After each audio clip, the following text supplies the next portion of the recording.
Namaskar and Jai Hind to all the viewers who are listening on the Swayam Prabha portal of the IGNU. मैं doctor Vinod Meena आप सभी का हार्दिक अभिवादन करता हूं।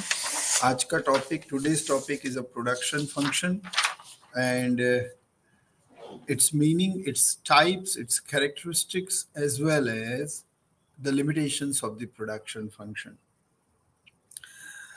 સામાન્ય રીતે આપણે એવું સમજીએ છીએ મિત્રો કે પ્રોડક્શન એટલે કોઈ પણ વસ્તુનું સર્જન કરવું, તેનું ઉત્પાદન કરવું, પણ અર્થશાસ્ત્રમાં પ્રોડક્શનનો વિશિષ્ટ અર્થ કરવામાં આવે છે અને માટે તેને સમજવું ખૂબ જરૂરી છે.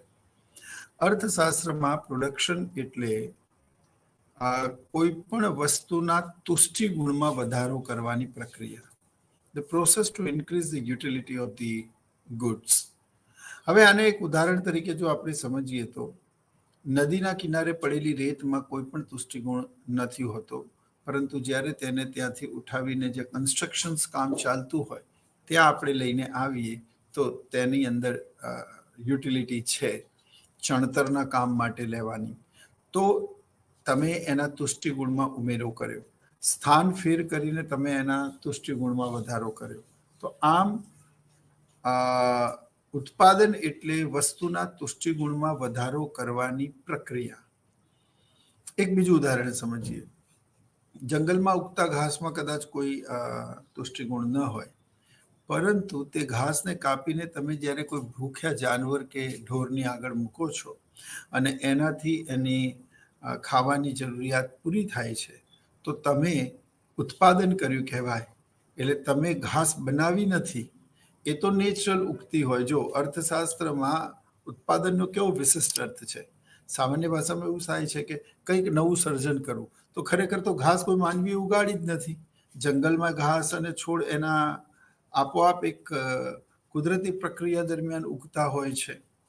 તો ઉત્પાદન એટલે કંઈક નવી વસ્તુનું સર્જન કરવું તે નથી.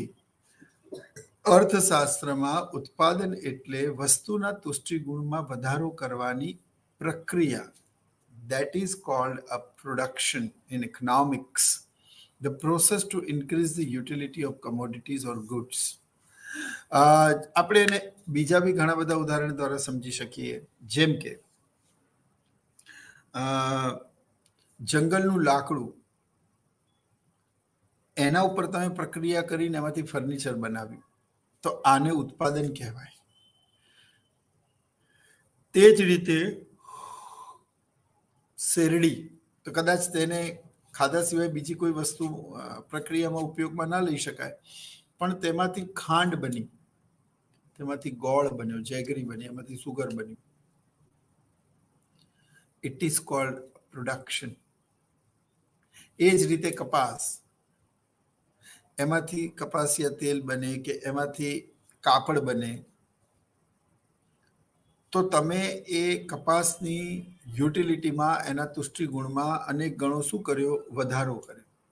આમ કોઈ પણ વસ્તુના તુષ્ટિગુણમાં વધારો કરવાની પ્રક્રિયાને આપણે શું કહીએ છીએ? ઉત્પાદન કહીએ છીએ અર્થશાસ્ત્રમાં. એટલે મિત્રો, ઉત્પાદન વિધેય એટલે કે પ્રોડક્શન ફંક્શનને સમજતા પહેલા પ્રોડક્શન શું છે, ઉત્પાદન શું છે, તે સમજવું ખૂબ જ જરૂરી છે. એટલે સામાન્ય ભાષામાં આપણે ક્યારે બી કોઈ બી માનવીને એવું પૂછીએ કે what do you mean by production, તો એવું કે to manufacturing something, to create something. તો કોઈ પણ નવી વસ્તુ બનાવવી, એને ઉત્પાદન કહેવામાં આવે છે. પરંતુ અર્થશાસ્ત્રમાં ઉત્પાદન એટલે કોઈ પણ વસ્તુના તુષ્ટિગુણમાં વધારો કરવાની પ્રક્રિયા છે. તો એનું સ્થાન, એનો સમય બદલીને, એનું સ્થળ બદલીને, તેનું સ્વરૂપ બદલીને, તેની ગુણવત્તામાં ફેરફાર કરીને જો તમે તેના તુષ્ટિગુણમાં વધારો કરો છો તો તમે ઉત્પાદન કર્યું કહેવાય. ઘેટાના ઊનમાંથી માનો કોઈ તુષ્ટિગુણ ના મળે, પણ એમાંથી જ્યારે વુલી ક્લોથ્સ બને ત્યારે તે માનવીની ઠંડી રોકવાની જરૂરિયાતોમાં ઉપયોગી સાબિત થાય. આમ તમે વસ્તુ બનાવીને તેની વુલનની એટલે કે ઊનની ઉત્પાદકતા અને તેની ઉપયોગિતામાં વધારો કર્યો છે, માટે તમે અહીંયા ઉત્પાદન કર્યું છે તેમ કહેવાય. એટલે ઉત્પાદન એ વસ્તુના તુષ્ટિગુણમાં વધારો કરવાની પ્રક્રિયા છે. તુષ્ટિગુણ એટલે કોઈ પણ વસ્તુમાં માનવીની જરૂરિયાતને સંતોષવાના રહેલા ગુણને આપણે તુષ્ટિગુણ તરીકે ઓળખીએ છીએ. So this is all about the introduction. Then we have to understand the meaning and of production function. મિત્રો, સૌથી પહેલા ઉત્પાદનને સમજ્યા, હવે આપણે ઉત્પાદન વિધેયને સમજીએ.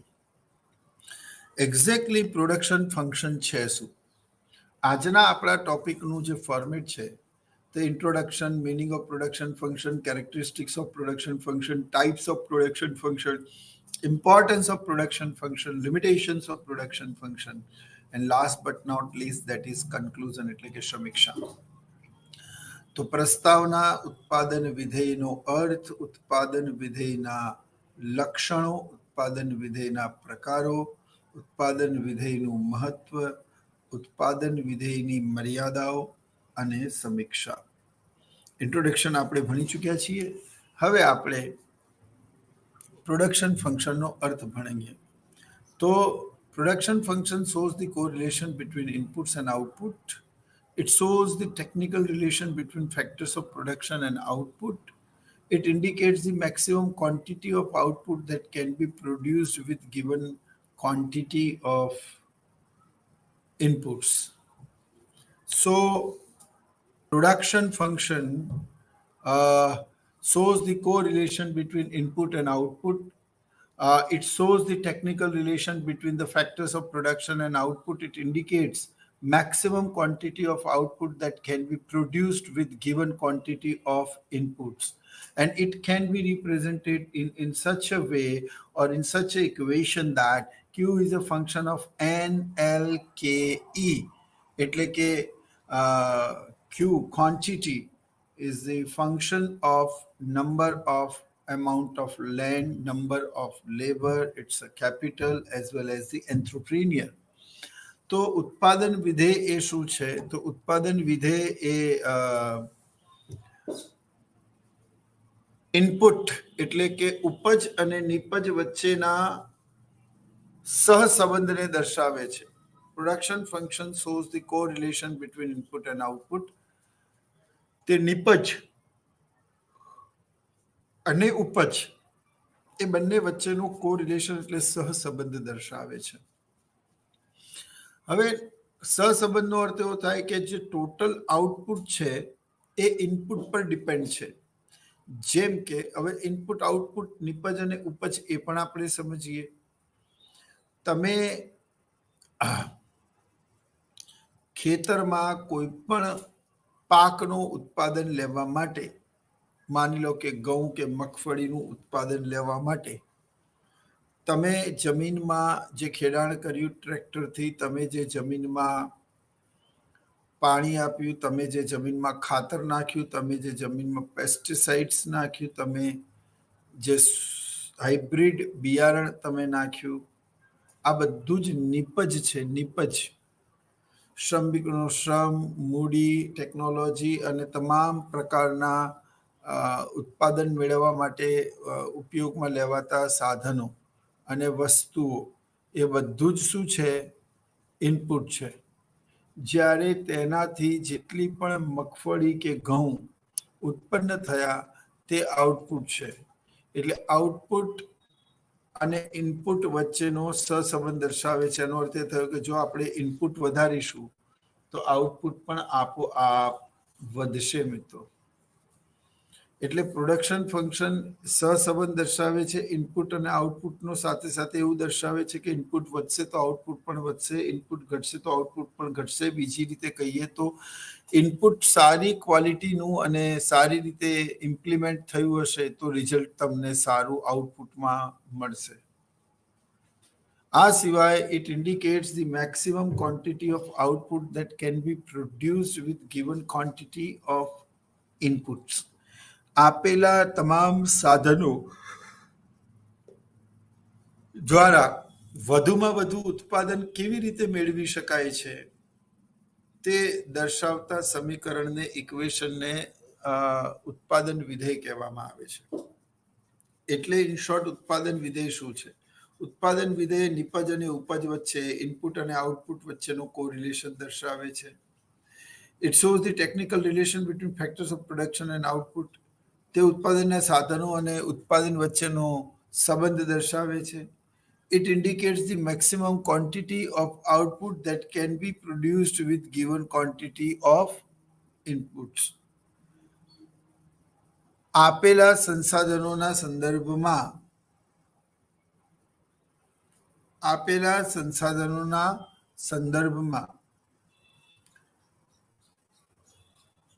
ક્યાં કેટલી વસ્તુઓની જરૂરિયાત પડશે અથવા તો ઓછામાં ઓછા ઇનપુટનો ઉપયોગ કરીને નિપજનો ઉપયોગ કરીને વધારેમાં વધારે ઉત્પાદન કેવી રીતે મેળવી શકાય? જેમ કે સાદા બિયારણ કરતા હાઇબ્રિડ બિયારણ વાપરો, છાણિયા ખાતર કરતા રાસાયણિક ખાતર વાપરો તો ઉત્પાદનમાં વધારો થશે. આમ ઓછા ખર્ચે કે પહેલા જેટલા જ સાધનો વડે પહેલા કરતા વધારે નફો અને ઉત્પાદન કેવી રીતે પ્રાપ્ત કરી શકાય છે તેવું ઉત્પાદન વિધેયમાં ભણવામાં આવે છે.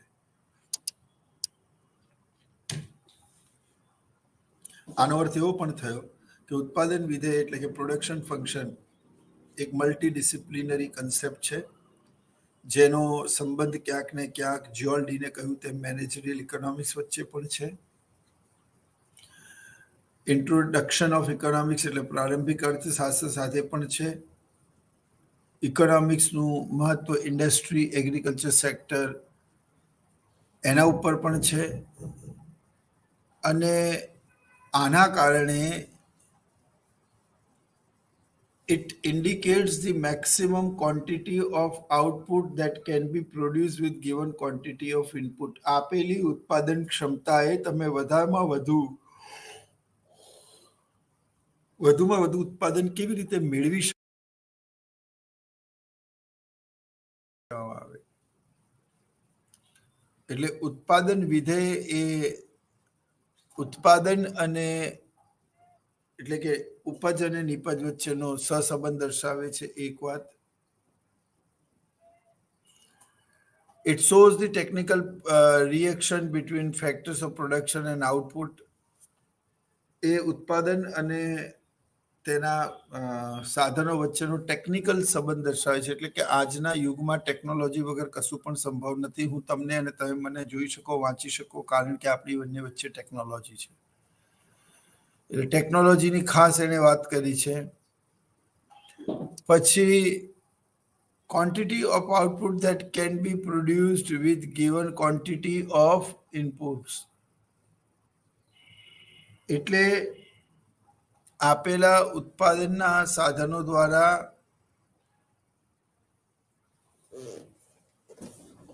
જે કંઈ પણ ક્વોન્ટિટી ઓફ ઇનપુટ્સ છે એટલે કે નિપજના સાધનો છે તેમાં મહત્તમ ઉત્પાદન કેવી રીતે હાસિલ કરી શકાય છે તેને જે સમજાવે તેને ઉત્પાદન વિધેય કહેવાય છે. મિત્રો, એને આ રીતે લખી શકાય છે સમીકરણની ભાષામાં. Q is a function of NLKE, where Q stands for quantity, Q stands for quantity, F stands for function, F stands for the function, L stands for the labor, N for K stands for the capital, and E stands for the entrepreneur. આ જો ના સમજમાં આવી હોય તો હું સમજાવું છું કે Q is a function of NLKE. Q is a function of ઉત્પાદન વિધેય તે ઉત્પાદનનું શું છે? ઉત્પાદન વિધેય ઉત્પાદનનો એક અભિન્ન અંગ છે, જેમાં નીચે મુજબની બાબતોનો સમાવેશ થાય છે. ક્યુ એટલે ક્વોન્ટિટી એટલે કે ઉત્પાદન, એફ એટલે ફંક્શન જે ઉત્પાદનના સાધનો અને ઉત્પાદન વચ્ચે એટલે કે the factors which is written inside the bracket and the factors which is written outside the bracket એને બંને વચ્ચેનો કોરિલેશન એટલે કે સહસંબંધ દર્શાવે છે. બહુ સિમ્પલ છે. ઇનપુટ્સ વધશે તો આઉટપુટ પણ વધશે, ઇનપુટ ઘટશે તો આઉટપુટ પણ ઘટશે. અને જો ક્વોલિફાઈડ અને વેલ એક્સપિરિયન્સ્ડ લેવલ લેવામાં આવે તો પણ આઉટપુટ વધે છે. બરાબર. With given quantity of inputs. તો આ તો થઈ એની વ્યાખ્યાની વાત. હવે એને અર્થશાસ્ત્રમાં આ રીતે લખાય છે. Q is a function of NLKE. હવે NLKE શું છે એ આપણે સમજવાનું છે. ફાઇન. તો મિત્રો પ્રોડક્શન ફંક્શનના કેરેક્ટરિસ્ટિક સમજતા પહેલા આપણે આ સમજી લઈએ કે પ્રોડક્શન ફંક્શનમાં NLKE શું છે. N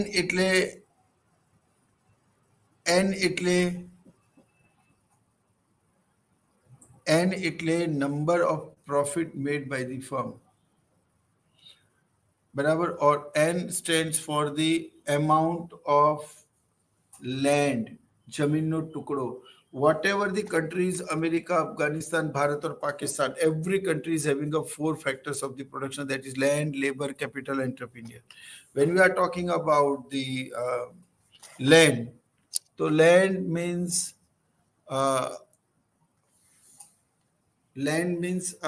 indestructible elements which is taken from the owner of the land for the use of it. એટલે જમીનનો એક ચોક્કસ જમીનનું પ્રમાણ. તે પછી NLKE. L એટલે લેબર, કામ કરનારો વર્ગ. આપણો સમાજ વર્ષો પહેલા 4 વર્ણોમાં વહેંચાયેલો હતો. બ્રાહ્મણ યજ્ઞોપવિતનું કામ કરતા અને શાસ્ત્રાર્થનું કામ કરતા, ક્ષત્રિયો દેશની રક્ષા કરવાનું કામ કરતા, વૈશ્ય એ વેપાર કરતા અને બાકીના લોકો ખેતી અથવા તો એ અછૂત કહેવાતા.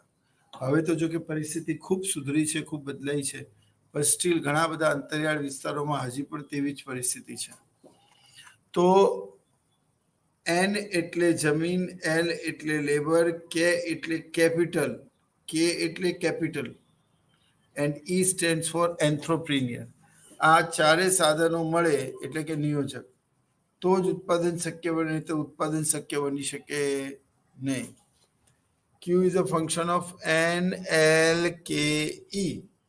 N એટલે amount of land, L એટલે લેબર, K એટલે કેપિટલ અને E એટલે એન્ટ્રપ્રિન્યોર.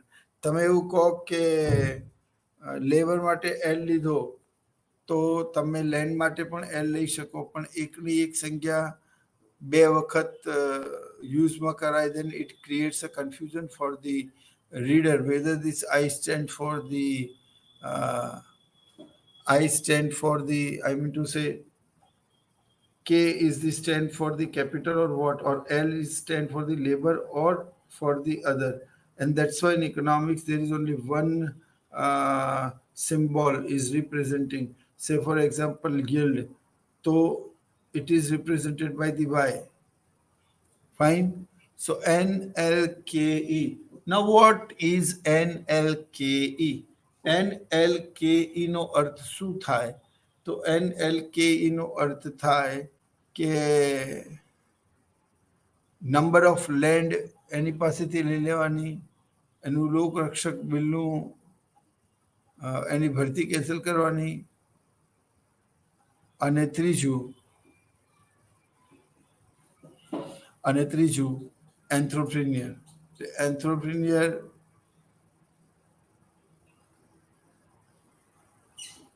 એન્ટ્રપ્રિન્યોરને ગુજરાતીમાં નિયોજક કહેવાય છે, જે ઉત્પાદનની પ્રક્રિયામાં બધાને સંયોજે છે, પ્રયોજે છે, ભેગા કરે છે. એના વગર કદાપી ઉત્પાદન પ્રક્રિયા સંભવ નથી. એના વગર ક્યારે પણ ઉત્પાદન સંભવ નથી. જે રોલ એક ડાયરેક્ટરનો ફિલ્મમાં હોય છે, જે રોલ એક વડાપ્રધાનનો દેશમાં હોય છે, જે રોલ એક કેપ્ટનનો ટીમમાં હોય છે, ઓન ધ સેમ ગ્રાઉન્ડ એ રોલ એક અધ્યાપકનો પણ હોય છે. અને it's very difficult and responsible job, you know. તો NLKE, this is the summary. હવે પ્રોડક્શન ફંક્શનમાં આપણે આગળની સ્લાઇડ જોઈએ.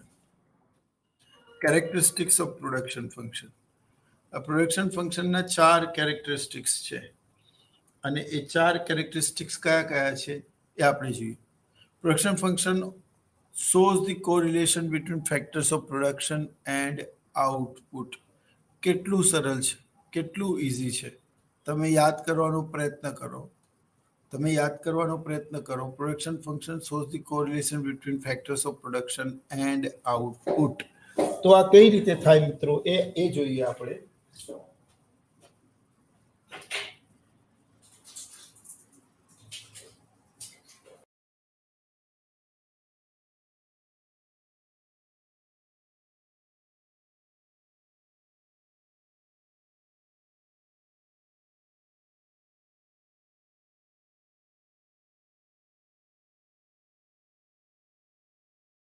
ની પ્રક્રિયામાં જોડાવા બદલ અલગ અલગ સ્વરૂપે વળતર મળતું હોય, જેમ કે જમીનને ભાડું, મૂડીને વ્યાજ, શ્રમને વેતન અને નિયોજકને નફો મળે છે. મિત્રો, આ ચારેય સાધનો વગર કોઈ પણ વસ્તુનું ઉત્પાદન શક્ય નથી. જેમ કે જમીન ના હોય તો તમે હવામાં ઉત્પાદન ન કરી શકો.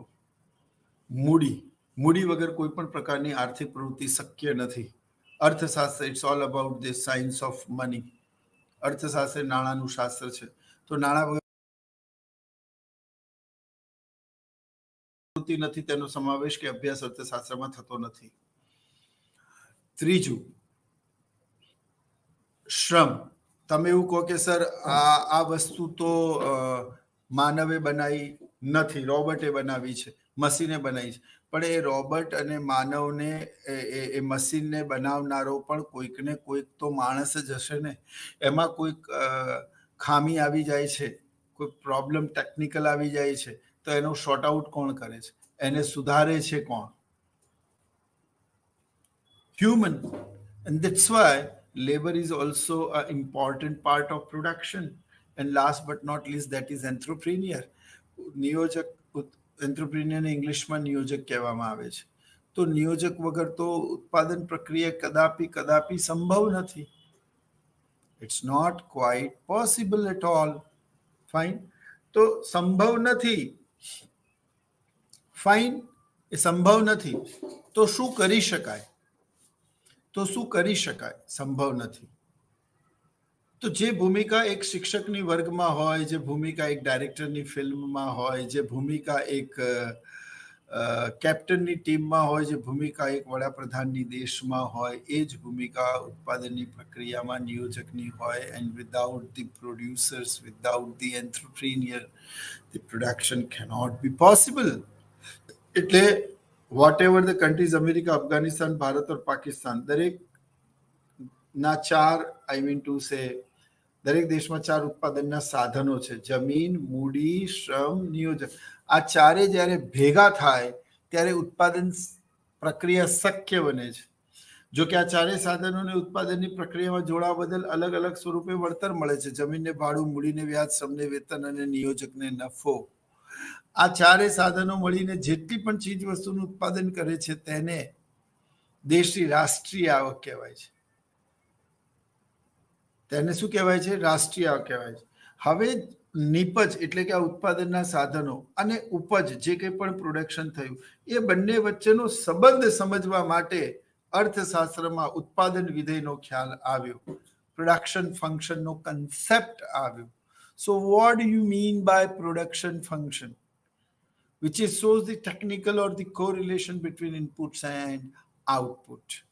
તો આપણે હવે એના લક્ષણોની ચર્ચા કરીએ. ઉત્પાદન વિધેય એ સમીકરણમાં કેવી રીતે દર્શાવી શકાય છે તે આપણે ભણ્યા.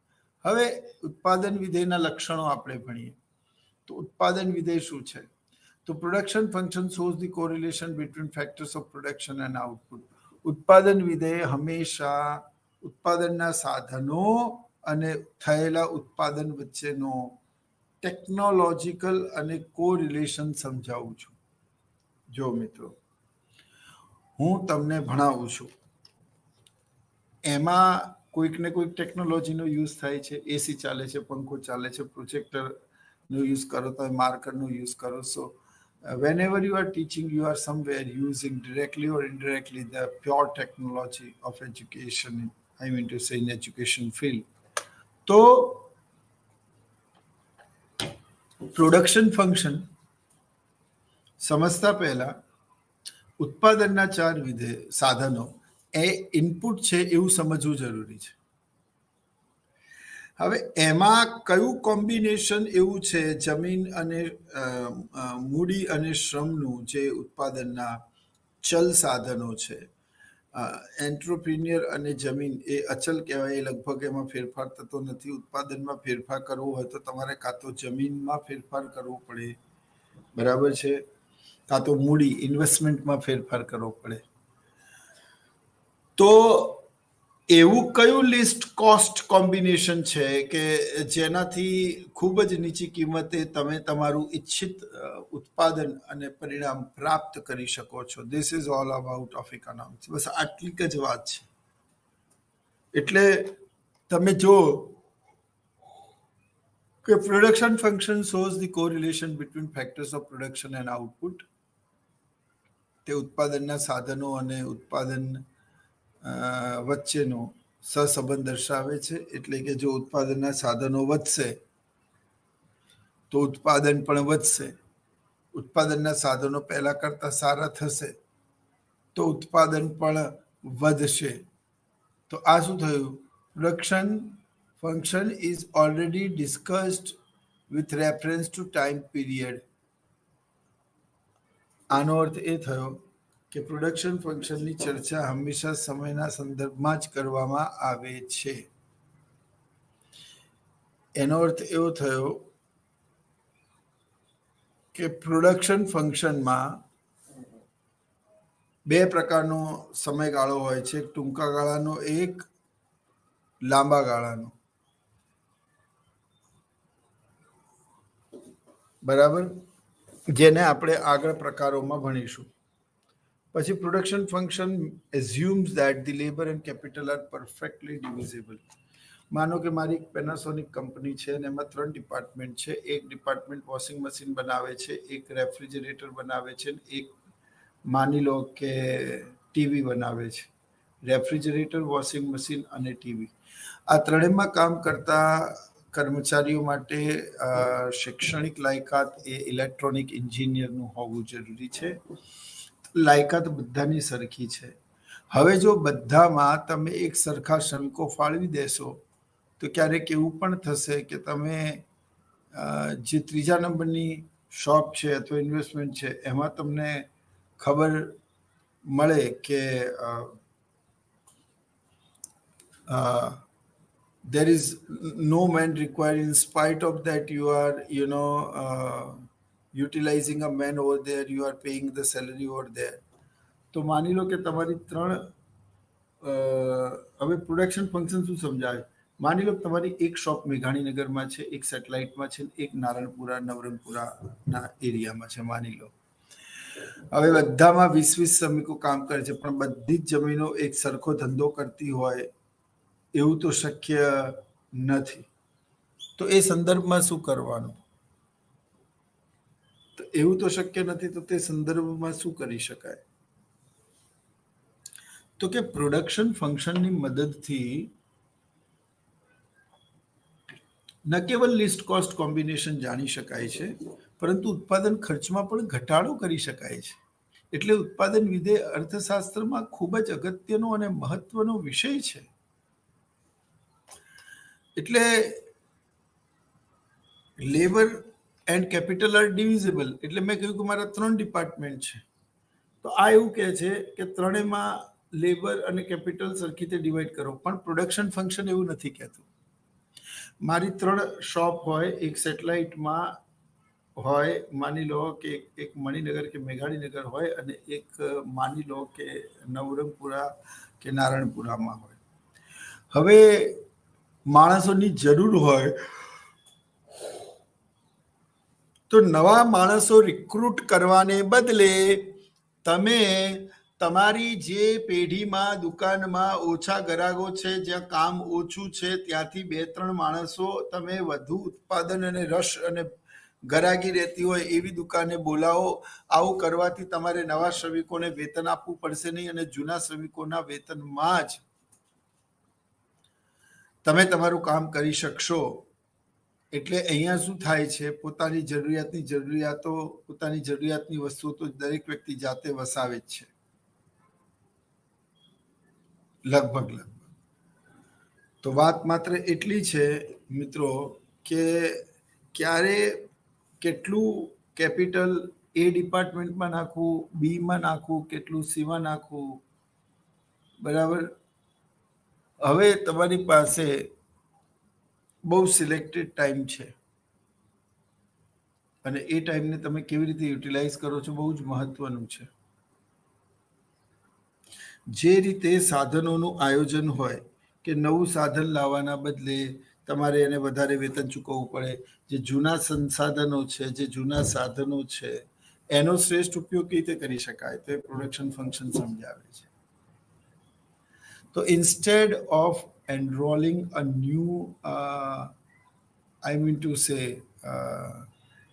army by the Chinese government, it would be better કે આપણે આપણી LAC લાઇન ઓફ એકચ્યુઅલ કંટ્રોલનું ઉલ્લંઘન ના કરીએ અને એ સંદર્ભમાં દરેક વિભાગમાં જે રીતે સાધનોની જરૂરિયાત હોય એ પ્રમાણે વહેંચણી કરીએ અને જ્યાં વધારે કામ હોય ત્યાં સાધનોને લઈ જઈએ. એ જ રીતે આપણે પણ આપણા જીવનમાં આવું સમાયોજન કરીએ તો પ્રોડક્શન ફંક્શનની મદદથી જાણી શકાય છે કે કયા ડિપાર્ટમેન્ટમાં તમને વળતર વધારે મળી રહ્યું છે.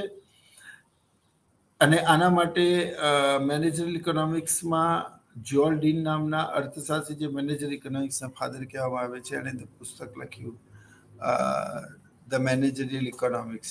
એમાં એમણે ઘણી વાતો કરી છે મિત્રો. એટલે પ્રોડક્શન ફંક્શન એ આમ તો ઉત્પાદન અને ઇનપુટ અને આઉટપુટ વચ્ચેનો કોરિલેશન દર્શાવે છે, પણ તફાવતના સંદર્ભમાં જ્યારે હું તમને કહીશ ને ત્યારે તમારે બહુ માઇન્યુટ ઓબ્ઝર્વેશન કરવું પડશે સરકારનું, બરાબર. Production function assume that the labour and capital are perfectly divisible. એટલે એને જ્યાં જેટલા વિભાગોમાં વહેંચવાની હોય એને વહેંચી શકાય છે.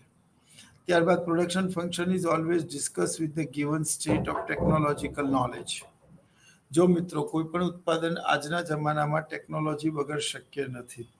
હું તમને ભણાવું છું એમાં પણ એક ટેકનોલોજી છે. આ લાઇટ ચાલે છે, પંખો ચાલે છે, એસી ચાલે છે, આ બધી જ ટેકનોલોજી છે. તો production function always discuss with the given state of technological knowledge. એટલે ટેકનોલોજી વગર આજના જમાનામાં કોઈ પણ કાર્ય શક્ય નથી. જે એક સમયનો નારો હતો કે જય જવાન જય કિસાન, એમાં એક સાંસદે અને એક ભારતીય એમાં એડ કર્યું કે જય જવાન જય કિસાન જય વિજ્ઞાન. તો ટેકનોલોજી વગર તો કશું શક્ય જ નથી, કશું સંભવ જ નથી. ને આજના જમાનામાં ટેકનોલોજીનો એટલો બધો ઉપયોગ થઈ રહ્યો છે.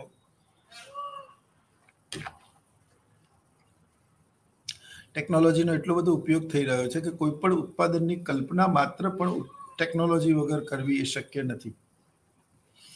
થોમસ એડિસને બલ્બ શોધ્યો તો આ પણ એક ટેકનોલોજી છે. તમે કોઈ પણ પ્રકારના વિદ્યુત એટલે કે ફ્યુલ સોર્સનો ઉપયોગ કરો છો તો એને પણ જમીનથી કેટલા નીચેથી કાઢવામાં આવે છે, એના પણ અંદર સાયન્સ અને ટેકનોલોજીનો ઉપયોગ થાય છે. ગેસનું પ્રેશર વધારીને કેવી રીતે વધારે ગેસ ઘર વપરાશ માટે અને એના માટે ઉપયોગમાં લઈ શકાય, સીએનજી માટે, એ પણ પોતાનામાં એક બહુ મોટી ટેકનોલોજી છે.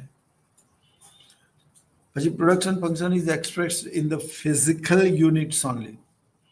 આ આની લિમિટેશન્સ પણ છે. તે પ્રોડક્શન ફંક્શન હંમેશા માત્ર ને માત્ર ભૌતિક વસ્તુઓની વાત કરે છે, તે સેવાઓની વાત નથી કરતું. જેને આકાર હોય છે, જેને હું સ્પર્શી શકું છું, જેને હું જોઈ શકું છું, જેનો માલિકી હક બદલી શકાય છે, બરાબર છે, કોઈને આપી શકાય છે, એવી ભૌતિક સંપત્તિની વાત છે. જે આપી ન શકાય, બરાબર, જે આપી ન શકાય, જેની વહેંચણી થઈ શકે નહીં, તે શું છે? અભૌતિક સંપત્તિ છે. ખાલી તમે એમ સમજો કે ઉત્પાદન વિધેય માત્ર ને માત્ર ભૌતિક વસ્તુની વાત કરે છે, સેવાઓની નહીં. પણ મિત્રો, સેવાઓ બી તો એટલી જ જરૂરી છે. ડોક્ટરની સેવાઓ, એન્જિનિયરની સેવાઓ, નર્સની સેવાઓ, શિક્ષકની સેવાઓ, લોયરની સેવાઓ, પોલીસ કર્મચારીની સેવાઓ. શું આ સેવાઓ વગર કોઈ પણ રાજ્યની સંકલ્પના કરવી શક્ય છે? છે શક્ય? આવું કદાપી શક્ય નથી. એટલે આ ચારેયને ઉત્પાદનના વિધેયના શું કહેવામાં આવે છે? ઓકે, પાસાઓ કહેવામાં આવે છે. Production function is expressed in a physical units. એટલે કે પ્રોડક્શન ફંક્શન ને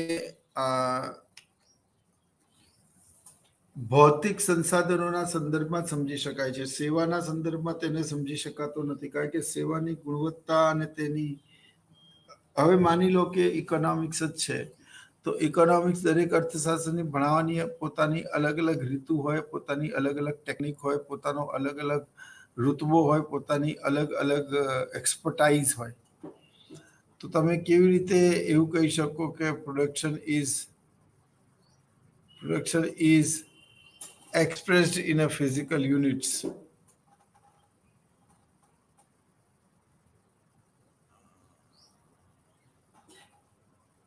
Fine. So these are the characteristics of production function. Now, types of production function. તો production function ના type ને બે ભાગોમાં વહેંચવામાં આવે છે. Short run production function and long run production function. Now, what do you mean by short run production function? Short run માં જો આપણે સમજી ગયા કે Q is a function of NLKE, પણ આપણે એની અંદર માત્ર K અને L ને જ રાખીશું, કેમ કે વારે ઘડીએ જો ઉત્પાદન બદલ કરવું અને વારે ઘડી તમે નોટ્સ લખ કરો તો પછી એવો પ્રશ્ન થાય કે કાં તો હું મૂર્ખ છું, કાં તો એ. પ્રોડક્શન ફંક્શનને ટૂંકમાં કેવી રીતે લખાય છે? Q is a function of LK bar. LK bar નો મતલબ શું થાય?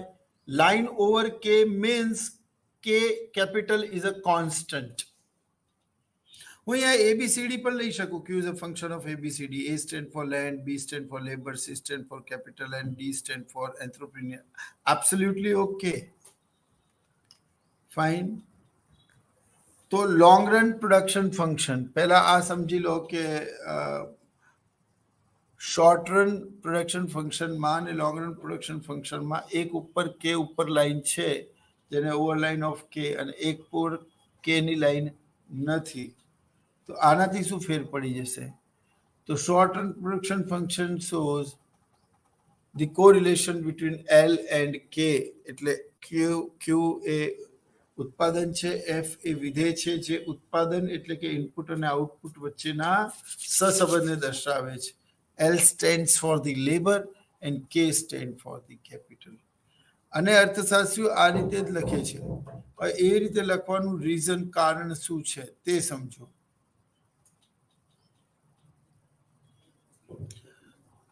કેમ એવું છે એ સમજો કે લાઈન ઓવર કે suggest in the very initial beginning phases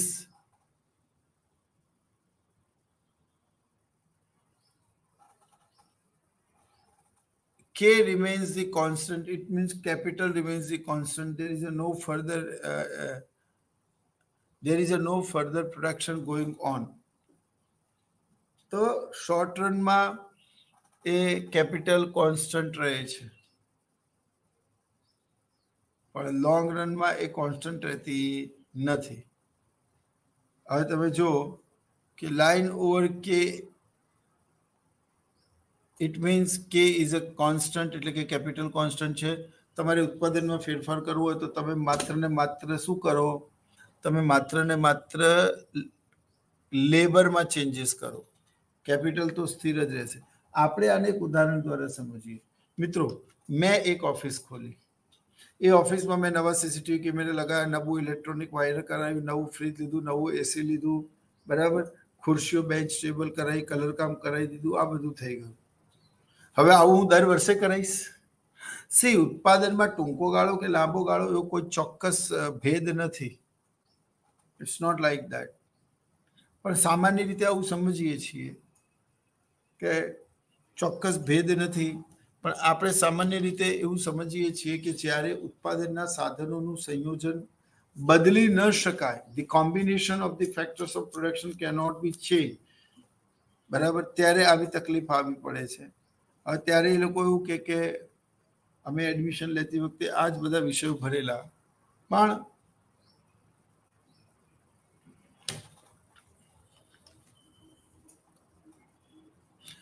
હું દર વખતે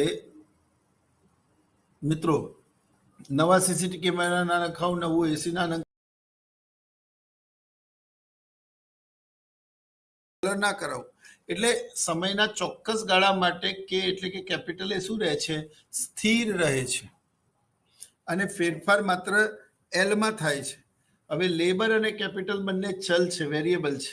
જ્યારે લેન્ડ અને એન્ટરપ્રિન્યોર એ અચલ છે, એટલે એ તો રહેવાના જ છે. એટલે શોર્ટ રન અને લોંગ રન એવા બે ભાગ પાડ્યા છે, બરાબર. તો જે શોર્ટ રન છે એમાં કે ઉપર 12 છે, ઇટ ઇન્ડિકેટ્સ ધેટ, એ એવું દર્શાવે છે કે ઉત્પાદનની પ્રક્રિયામાં કે એ સ્થિર છે. ફેરફાર જો ક્યુમાં કરવો હોય તો તે માત્ર ને માત્ર એલમાં ફેરફાર કરીને થઈ શકે છે. તો આજ પછીથી એવું યાદ રાખવું કે કોઈ પણ પ્રકારની ગાણિતિક સમજૂતીમાં જો ઉપર લાઈન કરેલું હોય તો આપણે એને 12 એટલે કે સ્થિર સમજીએ છીએ. Fine.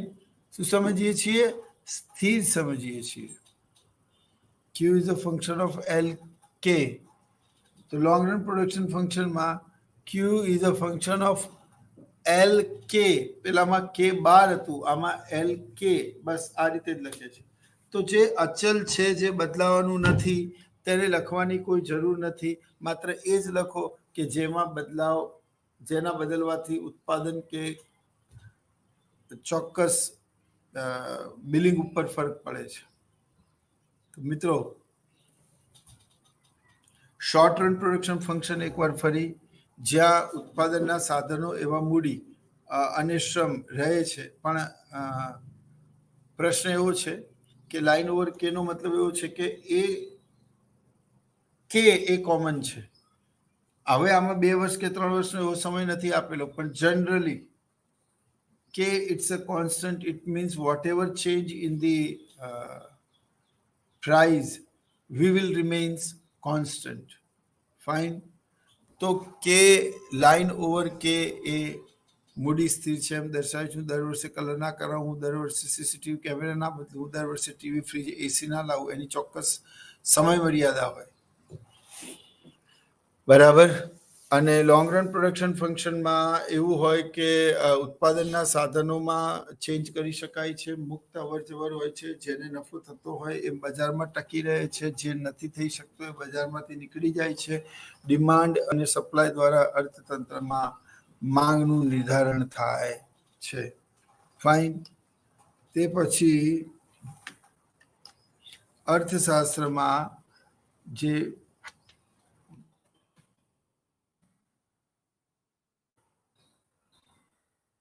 Types of production function આપણે ભણી ગયા. હવે જો ધ્યાનથી સમજો, કેરેક્ટરિસ્ટિક્સ ઓફ પ્રોડક્શન ફંક્શન, આ બહુ મહત્વનું છે. Now what do you mean by characteristics of production function? એટલે પ્રોડક્શન ફંક્શનના લક્ષણો કયા કયા છે? તો સૌથી પહેલું લક્ષણ છે, it helps a firm to take the decision in advance about their requirement of the factors of production so their arrangement can be made. તે ઉત્પાદનના સાધનોને આગામી જ સમયમાં એટલે કે પહેલાથી જ પૂર્વે એટલે પહેલાથી જ એવું દર્શાવે છે કે કેટલા ઉત્પાદનના સાધનોની જરૂર છે અને ક્યારે, તો એનું એરેન્જમેન્ટ થઈ શકે, એના વિશે વ્યવસ્થા કરી શકાય, તેને સમજી શકાય. ફાઇન. જેમ કે એક ફાધર પોતાની દીકરી માટે કોઈ કેટરિંગ વાળાને બોલાવશે અને બધું સમજાવશે, ત્યારે એ એક જ પ્રશ્ન પૂછશે કે સાહેબ કેટલા માણસો આવવાના છે. આવો પ્રશ્ન એને એટલા માટે પૂછ્યો હોય કે એને પાર્કિંગમાં લાવતા ને મૂકતા બરાબર કોઈ જોવે નહીં. Take the decision in advance about their requirement of production function.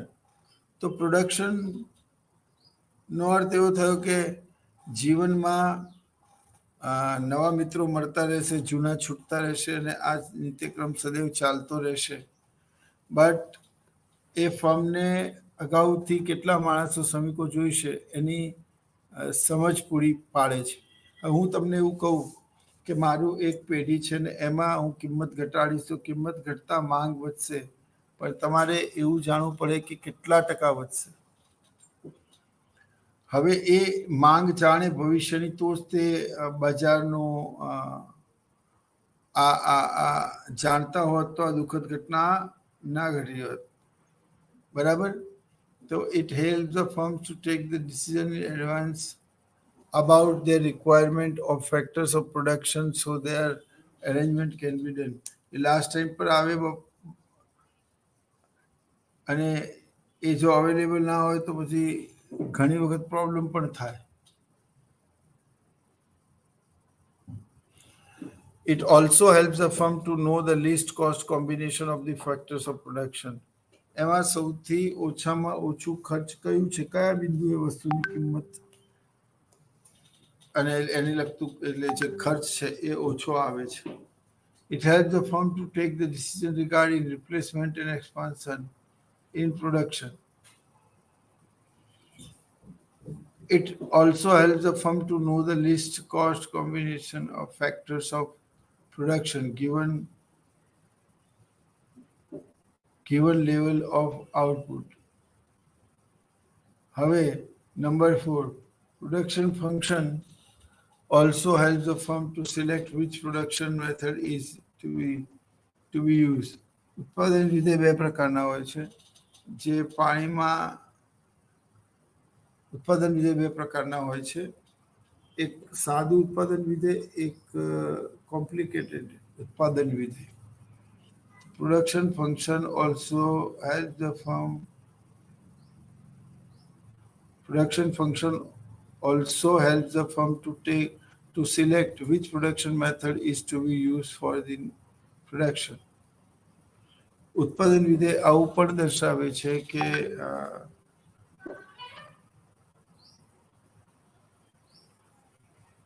એવું દર્શાવે કરવો જોઈએ. મિત્રો, આ સંસારમાં બે પ્રકારની ઉત્પાદન પદ્ધતિ હોય છે, એક મૂડી પ્રધાન અને એક શ્રમ પ્રધાન. તો ભારત જેવા દેશ માટે કઈ ઉત્પાદન પદ્ધતિ વધારે યોગ્ય છે, મૂડી પ્રધાન કે શ્રમ પ્રધાન? ભારત એક અતિ વસ્તી ધરાવતો દેશ છે જ્યાં શ્રમ આટલો સસ્તો અને સરળતાથી પ્રાપ્ત છે, માટે મૂડી પ્રધાન ઉત્પાદન પદ્ધતિ અપનાવવું જોઈએ નહીં. કારણ કે 10 માણસનું કામ 9 માણસો કરશે તો એક વ્યક્તિ તો બેરોજગાર જ રહેશે ને. એટલે it helps the firm to take the decision regarding replacement and expansion of the production. એનો અર્થ એવો થયો કે કયા સાધનને ક્યાં કયા બીજા સાધન વડે રિપ્લેસ કરી શકાય છે. જેમ કે 1 લાખ મૂડી અને 100 શ્રમિકો, તો 2 લાખ મૂડી અને 50 શ્રમિકો, કે 150 મૂડી ને 50 લાખ નફો, તો આ રકમ, તો આમ એમાં સમાયોજન સાધી શકાય છે. પરંતુ ઉત્પાદન વિધેય એ નફાની ભાગીદારી દર્શાવતું નથી. હવે Production function also helps the firm to select which production is noble is to be used for procedure. अब देखो production function also helps the firm to take the decision regarding expansion and contraction तो ભણી ગયા હવે કઈ મેથડનો ઉપયોગ કરે તો ભારત જેવા દેશમાં શ્રમ આટલો સસ્તો છે અને સરળતાથી પ્રાપ્ત છે તો આપણે અહીંયા નોકરી કરવી જોઈએ તો આમ કયા સાધનને કોના વડે રિપ્લેસ કરવું ફાઇન એ પણ મહત્વનું છે તો production function also help the firm to select which production method is to be use तो प्रोडक्शन फंक्शन के लिए आई मीन टू से हमारे देश के लिए तो लेबर इंटेंसिव मेथड ही ज़्यादा योग्य है कि 140 करोड़ की आबादी वाले देश में लाखों लोग बेरोजगार हैं, साधन मैक्सिमम यूज नहीं होते हैं। फाइन, ये सारी चीज़ें हम उसके लिमिटेशंस में पढ़ेंगे। The number 5 is production function is also useful to know the proper technology which is required in production. चलो बोलो इसका मतलब क्या होता है? तो इसका मतलब होता है production function is also useful to know the poor technology which is required in production. तो production function is also useful to know the proper technology. तो भारत के लिए कौन सी टेक्नोलॉजी ज्यादा अनुकूल है, श्रम प्रधान या मूड़ी प्रधान? हमारे देखो यूरोप के देशों में श्रम नहीं है, लेबर नहीं है, इसके लिए सब लोग अपना काम खुद करते हैं और जो काम नहीं होता है तब जब वेंडर को या मैन को बुलाया जाता है उसको बहुत ज्यादा सैलरी दी जाती है। तो वहां पर कैपिटल ज्यादा है, लेबर कम है। बट हमारे में उल्टा है, हमारे में बराबर लेबर ज्यादा है, कैपिटल उल्टे हैं। तो यहाँ पर एक दूसरे को हेल्प करने वाली बात है। फाइन, तो हमारे देश के लिए तो श्रम प्रधान उत्पादन पद्धति योग्य है। महात्मा गांधी जी ने ऐसा कहा था, उसकी आज़ादी के पहले लिखी गई बुक, कि भारत जैसे अति जनसंख्या वाले देश में मूड़ी प्रधान उत्पादन पद्धति उपयोग करके आप न केवल देश का पूरे विश्व का प्रोडक्शन फंक्शन के संदर्भ में जानने की कोशिश कर रहे हो। तो production function is also useful to know the proper technology. तो हमारे देश के लिए कौन सी टेक्नोलॉजी ज्यादा महत्वपूर्ण है? Production function becomes useful in the planning and capital budgeting. कहाँ कितने पैसे चाहिए, क्या प्लानिंग करना है, प्रोडक्शन मेथड कौन सी अपनानी है, बराबर ये सारी चीजें प्रोडक्शन फंक्शन बताता है। हमको रॉ मटेरियल क्या मंगाना है वगैरह। अब प्रोडक्शन फंक्शन की कुछ सर्टेन लिमिटेशंस है दोस्तों। Production function assumes a perfect competitive market which is rare in the real world. What do you mean by perfect competition market? Where the transportation cost is zero and number of buyers and number of sellers of a homogeneous product. But वास्तव में transportation cost कभी zero नहीं होता है, customer को market की perfect knowledge कभी भी नहीं होती है। फुल एम्प्लॉयमेंट, तो फुल एम्प्लॉयमेंट भी पॉसिबल नहीं है। तो production function assumed a perfectly competitive market which is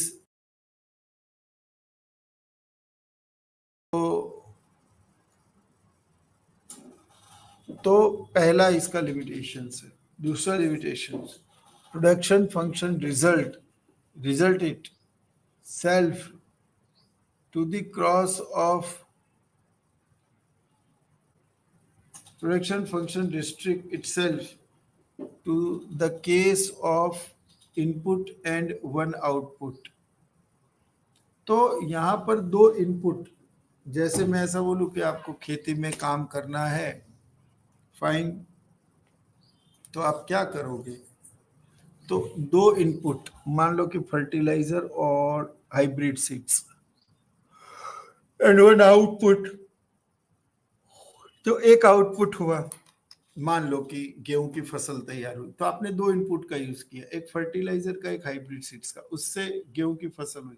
तो प्रोडक्शन फंक्शन अपने आप को रिस्ट्रिक्ट करता है 2 इनपुट और 1 आउटपुट से। हकीकत में ऐसा होता नहीं है, इनपुट एक से ज्यादा हो सकते हैं, प्रोडक्शन भी अलग अलग तरीके का हो सकता है। से फॉर एग्जाम्पल आप जमीन के 4 टुकड़े करके, एक में गेहूं, एक में चना, एक में ग्राउंडनट यानी मूंगफली भी प्रोड्यूस कर सकते हो। So the production function always, talks in the restricted area itself, restrict itself to the case of input, 2 inputs and 1 output. तो ये मुश्किल काम है थोड़ा, क्योंकि इनपुट्स एक से ज्यादा हो सकते हैं, प्रोडक्शन भी अलग अलग तरीके का हो सकता है। The दूसरी limitation है, production function assumes a smooth and continuous curve which is not possible in the real world. There might be some disconnectivity because the period like corona, पूरी दुनिया बंद थी, तब प्रोडक्शन पॉसिबल नहीं था। प्रोडक्शन फंक्शन एज्यूम करता है कि कांस्टेंट लगातार एक ही गति से चल रहा है। हकीकत में ऐसा होता नहीं है, बहुत सारे डिस्ट्रैक्शंस होते हैं, बहुत सारे अप्स एंड डाउन्स होते हैं। मैंने कहा था कि जो खिलता है उसका मुरझाना निश्चित है, जो जन्म लेता है उसकी मृत्यु निश्चित है, दिन के बाद रात और रात के बाद फिर सवेरा होता है। जीवन का ये नित्य क्रम सदैव चलता रहता है। हमारे जीवन में आने वाले इस नित्य क्रम को हम लाइफ साइकिल कहते हैं दोस्तों। उसी तरह से इकोनॉमी में आने वाले अप्स एंड डाउन्स को हम तेजी या known as a business cycle. હવે તેજી અને મંદીના જે પરિબળો છે એ અપ્સ એન્ડ ડાઉન્સ, તો એ પણ એક પ્રકારનો અવરોધ છે। તો ક્યારે પણ પ્રોડક્શન એકદમ સ્મૂથ ગતિએ નથી ચાલતું, એમાં અપ્સ એન્ડ ડાઉન્સ આવે છે। હું મારું સમગ્ર લેક્ચર હિન્દી, ગુજરાતી, ઇંગ્લિશ ત્રણેય ભાષામાં આપું છું, જેથી કરીને તમે સમજો, અને જે ગુજરાતી નથી સમજતા એ વ્યુઅર્સ પણ હિન્દી અને ઇંગ્લિશમાં સમજે। And every person of Gujarati એ પણ હિન્દીને તો સમજે છે। આપણે હિન્દી મૂવી જોઈએ છીએ, એટલે આ સ્વયંપ્રભા ચેનલમાં આપણે ત્રણેય ભાષાઓનો લગભગ ઉપયોગ કરીને તમારા સુધી પહોંચવાનો પ્રયત્ન કરીશું, પરંતુ તેનું મૂળ સ્ત્રોત તો ગુજરાતી જ રહેશે। તો પ્રોડક્શન ફંક્શન એ હંમેશા સ્મૂથ કંડક્ટ અને કન્ટિન્યુઅસ પ્રોડક્શન પ્રોસેસને દર્શાવે છે, પણ જનરલી એમાં ઘણા બધા વિઘ્નો, અડચણો અને ડિસકન્ટિન્યુટી હોય છે। જેમ કે કોરોના આવી ગયો, કુદરતી આફત આવી ગઈ, યુદ્ધ જેવી પરિસ્થિતિ। હવે યુક્રેન, જેને બાસ્કેટ ઓફ વીટ કહેવાતું હતું, આખા વિશ્વમાં ત્યાંથી ઘઉં જતા હતા, આજે યુદ્ધ થવાના કારણે તે ઉત્પાદન બિલકુલ બંધ પડ્યું છે। આર્થિક પ્રતિબંધો લાદવાના કારણે રશિયાને પણ ખૂબ ખોટ ગઈ છે। હવે તેમાં પહેલા જેવું યુદ્ધના પહેલાનું ઉત્પાદન અને અત્યારનું ઉત્પાદન, એમાં જમીન આસમાનનો ફરક છે। તો ઉત્પાદનમાં તો આવી વધઘટ અને આવા ચેન્જીસ સદૈવ માટે થતા રહે છે। માટે એને એવું ક્યારે પણ ન કહી શકાય કે પ્રોડક્શન હંમેશા સ્થિર અને એક ધારું એક ગતિએ ચાલે છે। It's not like that. ત્યારબાદ production function assume technology as a fixed, which is also not possible. ક્યારે પણ ટેકનોલોજી ફિક્સ રહેતી નથી। આપણે સાયક્લિક અનએમ્પ્લોયમેન્ટ એટલે ચક્રીય બેરોજગારીમાં એવું સમજીએ છીએ કે એક ટેકનોલોજી જ્યારે નવી માર્કેટમાં આવે છે ત્યારે તે જૂની ટેકનોલોજી પર દબાણ કરે છે, તેને ઉત્પાદનની પ્રક્રિયામાંથી બહાર કરી દે છે। હવે જ્યાં સુધી જે શ્રમિકો છે એ નવી ટેકનોલોજી અને નવા ઇનપુટ સાથે કામ કરતા નહીં શીખે, ત્યાં સુધી તે લોકો બેરોજગાર રહેશે। તો પરિવર્તન તે સંસારનો નિયમ છે, અને ઉત્પાદનની પ્રક્રિયા પણ સતત ને સતત બદલાતી હોય છે। ટેકનોલોજી પણ પ્રક્રિયા કે ટેકનોલોજી સદૈવ માટે સ્થિર રહેશે, તે સદંતર ખોટું છે। એટલે તે પણ એક મર્યાદા છે। પછી production function always represent in a physical units, I mean to say goods, so it is not useful in case of services. મિત્રો, વાત એવી છે કે જે રીતે વસ્તુ દેશ માટે જરૂરી છે, આ ઘડિયાળ છે, આ ટી શર્ટ છે, આ ચશ્મા છે મેં પહેરેલી, ગોલ્ડ ચેન છે, શૂઝ છે, દરેક વસ્તુ. તો મિત્રો, રાષ્ટ્રીય આવક અને દેશના કલ્યાણ માટે સેવાઓ પણ એટલી જ મહત્વની છે. શિક્ષકની સેવા વગર કેવી રીતે દેશ ચાલશે? ડોક્ટરની સેવા વગર સ્વાસ્થ્ય કેવી રીતે રહેશે લોકોનું સારું? અને જો સ્વાસ્થ્ય સારું નહીં હોય તો આર્થિક વિકાસની પ્રક્રિયામાં ફાળો કેવી રીતે આપશે?